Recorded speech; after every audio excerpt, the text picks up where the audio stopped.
Hello guys, and welcome back to another video. And in today's video I'll be making a cake for my friend's birthday. And because I'm too lazy to make the actual cake myself, I'm using a box strawberry cake. So basically you want to start off by making the cake using the instructions that are on the back of the box. Said I had to clear up my head, but tonight I think I lost the plot instead.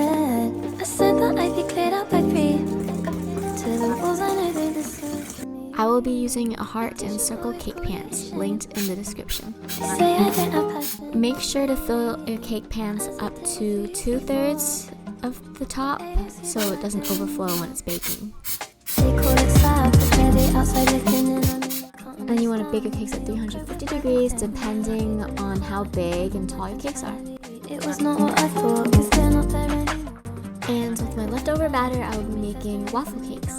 They're not really that special, they're just waffles, but more fluffy. As far as I can see, they love me, I'm sure, but they're not there anymore. And this is my special technique on how to take out waffles without damaging the waffle itself.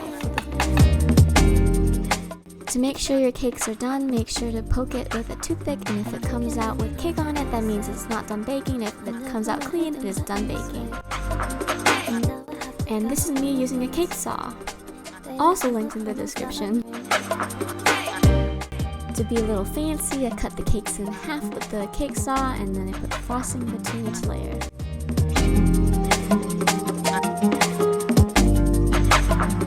They call it slab, but they're the outside looking in.